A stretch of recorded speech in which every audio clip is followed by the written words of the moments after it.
안녕하십니까. 뉴스데스크 강원입니다. 강원 남부권 최대 현안인 영월 삼척간 고속도로 건설이 확정됐습니다. 교통 오지로 남아있는 폐광 지역이 30여 년 만에 획기적인 변화를 가져올 기회를 잡았습니다. 조규환 기자가 보도합니다. 동서육축 고속도로의 마지막 남은 단절 구간은 제천에서 삼척까지 100여 킬로미터입니다. 경기도 평택에서 제천까지 127킬로미터 구간엔 지난 2015년 고속도로가 먼저 뚫렸습니다. 하지만 이후 고속도로 건설은 계속 미뤄졌고 지난해 말에야 제천 영월 간 29킬로미터가 타당성 조사를 겨우 통과해 이제 본 사업을 앞두고 있습니다. 나머지 영월 삼척 간 고속도로 건설도 정부의 예비 타당성 조사를 통과해 마침내 사업이 확정됐습니다. 이 구간의 총 길이는 70킬로미터인데 남영월 IC에서 정선과 태백을 거쳐 동해고속도로 삼척 IC에 도달할 것으로 보입니다. 최종 노선은 설계 작업을 거쳐 확정되고 실제 공사는 2034년까지 끝내는 걸 목표로 잡고 있습니다. 통과 지역사회의 수요 이런 거 아주 꼼꼼하게 반영되도록 저희가 끝까지 잘 살피겠습니다. 착공이 늦어지거나 착공 공기가 늦어지지 않도록 바짝 챙기겠습니다. 지금부터 10년 내로 완공되도록. 무려 5조 6천억 원이 넘는 사업비가 투입돼 백두대간을 관통하는 약 11km 길이의 터널과 IC 4곳, 분기점 1곳이 들어설 예정입니다. 이렇게 동서를 가로지르는 고속도로가 개통하면 폐광지의 여객과 물류 이동이 쉬워져 대체 산업 유치에도 도움이 될 전망입니다. 강원 남부 내륙 지역에 물류 경쟁력이 획기적으로 올라가게 됩니다. 그런다면 여러 가지 대체 산업들이 안정적으로 정착될 수 있겠죠. 또한 동해안과 평택항을 잇는 이런 최단거리의 고속도로가 되게 됩니다. 강원 도민의 염원이 모여 30여 년 만에 최대 지역 현안이 성사되자 주민들도 일제히 반기며 기대감을 보였습니다. 고속도로 건설로 앞으로 1,000만 관광객을 유치할 수 있는 계기가 되며 또한 많은 일자리가 생겨 지역사회가 희망을 꿈꿀 수 있게 되었다고 생각됩니다. 강원도와 강원 남부시군은 앞으로 연계 교통망을 체계적으로 만들고 교통량이 고루 분산되도록 관광 대책과 지역 산업을 육성하겠다고 밝혔습니다. MBC 뉴스 조규환입니다. 정선군 농공단지 수의계약 비리 의혹은 정선 지역의 시민단체가 계약상 미심쩍은 부분을 발견하고 문제를 제기하면서 불거졌습니다. 수의계약 건수가 다른 지자체에 비해 많고 특정 업체의 일감을 몰아주거나 사실상 유령업체의 수의계약을 맺는 등의 문제를 발견한 건데 경찰 수사로 확대되고 있습니다. 박은지 기자가 보도합니다. 정선군 수의계약 비리 의혹은 지난 2023년 시민단체 문제 제기로 처음 수면에 올랐습니다. 정선군 홈페이지에 공개된 계약 정보를 전수조사했더니 2018년부터 2023년까지 2,800여 건, 680억 원 이상의 수의계약이 이뤄진 것으로 확인됐습니다. 수의계약 자체만으론 문제가 없지만 특정 20여 개 업체에만 계약이 몰려 일감 몰아주기 의혹이 나왔습니다. 수의계약을 해서 주는 건 좋은 거잖아요. 이 지역을 위해서는. 그러나 한 곳에 쏠려가지고 하는 건 안 맞다는 얘기죠. 다른 사람도 10개 업체가 있다 그러면 골고루. 실제 대표자는 같은데 가족 명의 등으로 업체를 쪼개서 다른 업체인 것처럼 보이게 하고 계약한 것으로 의심되는 사례도 있습니다. 농공단지의 경우 사무실만 있는 유령업체 문제도 도마에 올랐습니다. 농공단지 입주업체 상당수가 제대로 가동되지 않는다는 의심을 받고 있지만 정선군의 일감을 나눠주는 수의계약이 수년째 반복되고 있습니다. 농어촌 정비법을 근거로 농공단지 입주업체는 제한 없이 수의계약이 가능한데 직접 생산한 물품에 한해서라고 명시돼 있기 때문에 실제 가동 여부가 중요합니다.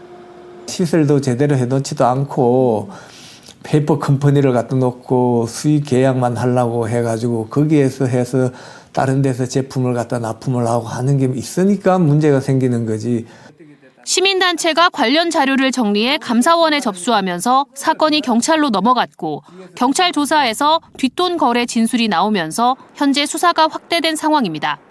정선구는 경찰 수사 결과를 지켜본다는 입장인데 의회에서도 지적이 있어 농공단지 수의계약 업체 10여 곳의 현장을 조사한 결과 공장 등록 당시 신고한 설비 등이 갖춰져 있어 가동에는 문제가 없었다고 밝혔습니다. 다만 실제 가동 일수는 관여할 사안이 아니라고 설명했습니다. 공장을 하겠다고 했으면 그 공장을 이제 일정 규모가 있을 거 아닙니까? 그 공장 규모대로 지었어야 되는데 그냥 분양을 하고 제대로 관리가 안 된 거예요. 그러니까 5년이 지나면 그때부터 이제 저희가 간에서 그걸 관여하지 못해요. 경찰 수사 결과는 다음 달 나올 것으로 보이는 가운데 의혹이 사실로 드러날 경우 적지 않은 후폭풍이 예상됩니다. MBC 뉴스 박은지입니다. 폐교된 한중대학교 활용 방안을 놓고 7년이 되도록 별다른 성과를 내지 못하고 있습니다. 그런데 최근 법원이 파산 상태였던 광희학원의 회생 절차 개시를 결정함에 따라 재산을 관리할 이사회가 결성될 것으로 보여 옛 한중대의 폐교 부지 매각이나 활용이 한층 수월해지게 됐습니다. 김영호 기자입니다. 2018년 한중대 폐교 이후 광희학원 법인이 파산하며 대학교 땅 매각을 추진해왔습니다.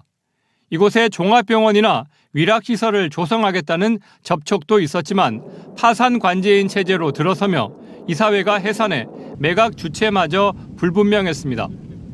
밀린 임금과 퇴직금을 받지 못한 전직 교직원들로 구성된 채권단은 파산 상태에서는 채권 환수가 쉽지 않다고 판단하고 지난해 광희학원 법인의 회생을 신청해 법원에서 개시 결정을 받았습니다. 채권단은 광희학원을 이사회 체제로 정상화하고 독립된 회계 체계를 갖춘 광희 중고등학교를 안정적으로 계속 유지하며 건실한 운영 주체에게 학교법인 경영권을 넘기는 게 목표라고 밝혔습니다. 파산했을 때보다도 더 많은 어떤 권익을 찾을 수 있게끔 하는 게 회생에 더 좋은 방안일 수도 있다라고 하는 그런 권유가 있어서 관리는 현재 모든 것을 법률에 준해서 공개 매각 방안을 검토를 하고 있고요. 채권단이 생각하는 회생 방안은 광희학원 채무를 해결할 기업이 나타나 중고등학교는 학교로서 존속시키고 폐교 부지를 개발하는 겁니다. 문제는 폐교 부지의 용도 변경입니다.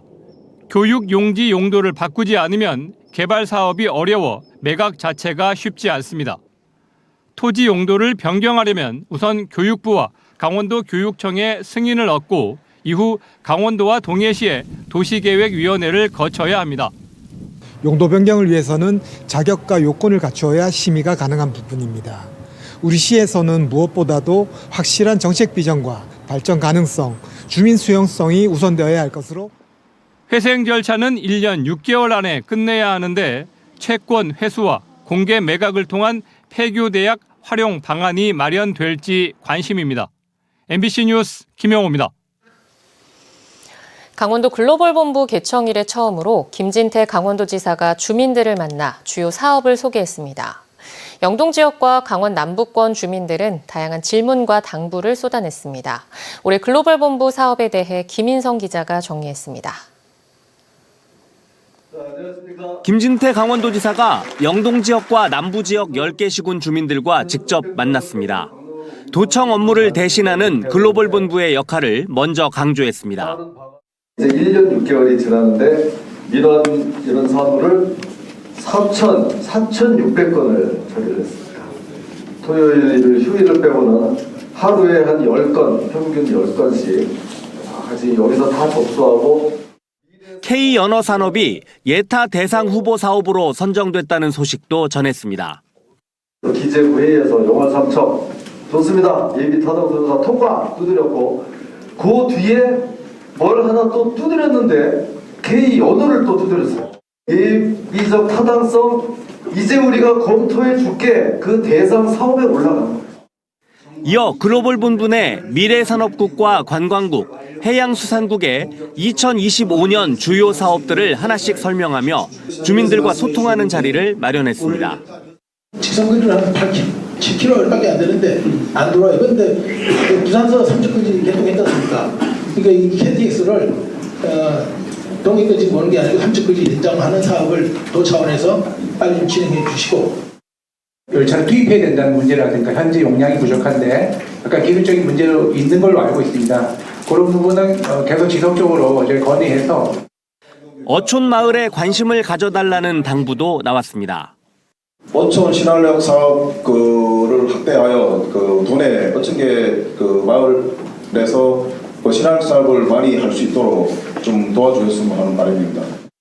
저희가 31년까지 계획했던 대로 17개소에 1,849억 원을 확보해서 안전하고 편리하게 거점 어촌이 조성될 수 있도록 지속적으로 노력해 나가겠습니다.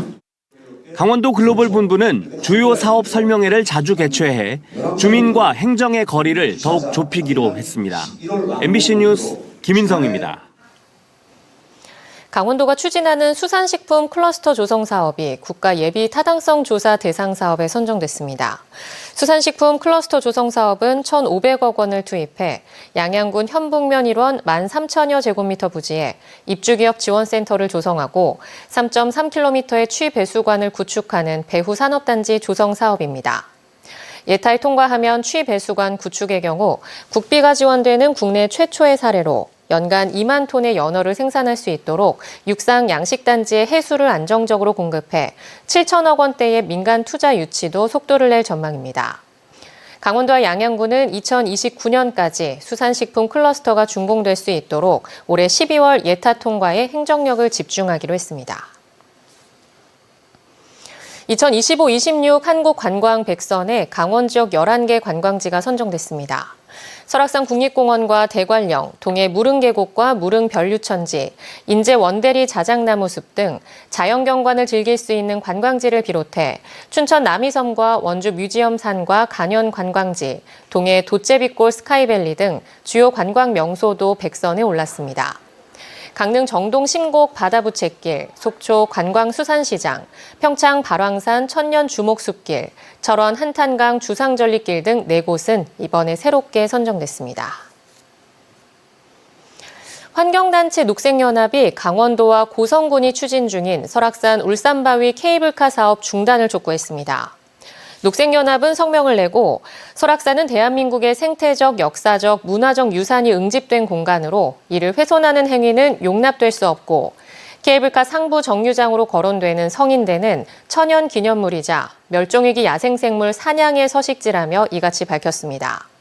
또 해당 지역이 국립공원 지역에서 벗어나 있다고 친환경 케이블카라 칭하는 것은 어불성설이라고 꼬집었습니다. 강원도와 고성군은 2029년 완공을 목표로 토성면 성인대 일원에 설악산 국립공원과 바다 조망이 가능한 2.3km의 케이블카 조성을 추진하고 있습니다. 설악산에서 70대 등산객이 계곡에서 추락해 숨졌습니다. 어제 오후 5시 35분쯤 속초시 설악동 설악산 잦은바위골 인근에서 70대 등산객이 15에서 20m 계곡 아래로 추락했습니다. 신고를 받고 출동한 구조대가 오후 9시 20분쯤 사후 강직 상태인 70대 남성을 발견하고 인근 병원으로 이송했지만 해당 남성은 결국 숨졌습니다. 경찰은 사고 원인을 조사하고 있습니다. 한국도로공사 강원본부가 설 연휴 특별 교통소통 대책을 시행합니다. 도로공사는 내일부터 2월 2일까지 설 연휴 특별 교통소통 대책 기간 영동선과 서울 양양선의 소형차 전용 갓길 차로를 탄력적으로 운영하고 나들목 진출입이 보다 쉽도록 영동선 인천 방향 이천 나들목 감속 차로를 1km로 연장해 운영합니다.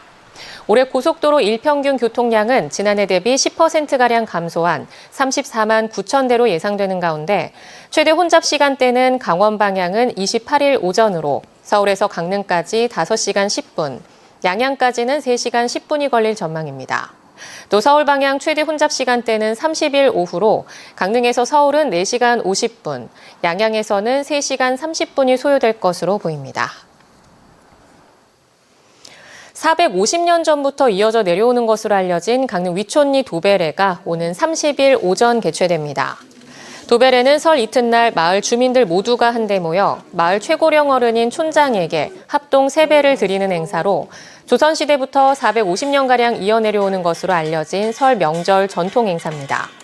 특히 강릉 위촌리 도벨에는 우리의 소중한 전통 문화이자 공동체 정신을 배울 수 있는 학습의 장이 되고 있어 강원도가 무형유산 지정을 추진하고 있습니다.